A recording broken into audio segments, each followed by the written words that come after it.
During the 19th century, the U.S. went from business, also ran to dominate industry and innovation.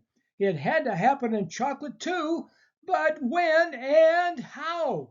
Of course, the teetotalers' trinity were all drunk in colonial America.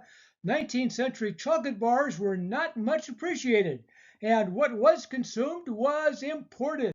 It was Milton Hershey who started the American craze.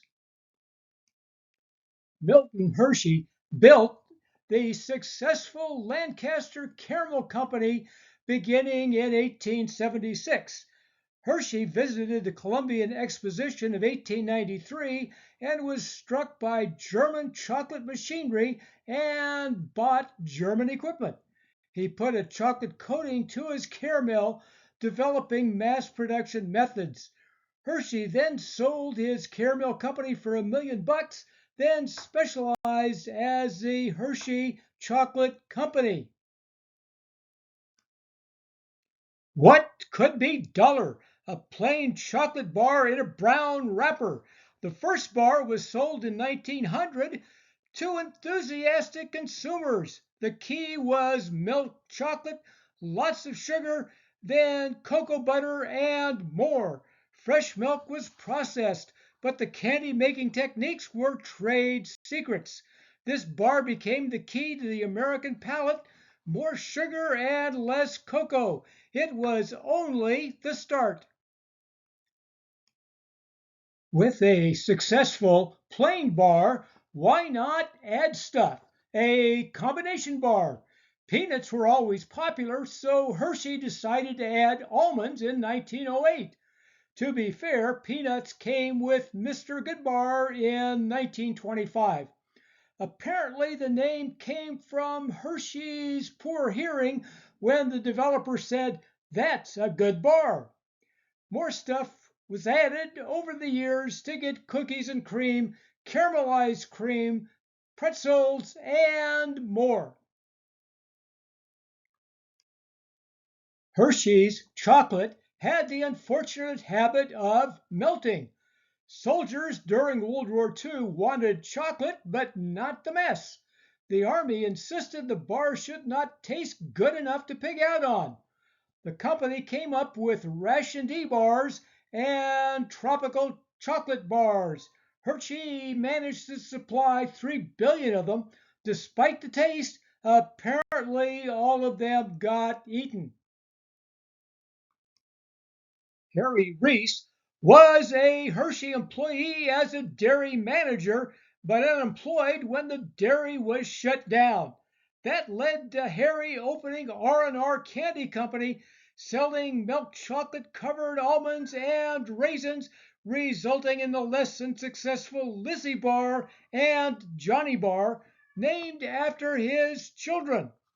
With 16 kids, the bars had to keep coming. The key to confection success was Reese's Peanut Butter Cup in 1928. Reese managed to stay successful during the Great Depression.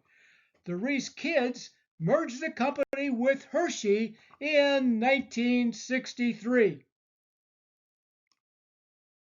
Franklin Mars started the Morrow Bar Company in Minneapolis in 1920, later Mars Inc., producing the Milky Way, then Snickers in 1930. Son Forrest Mars had differences with Dad and moved to England. He developed M&Ms and Mars bars.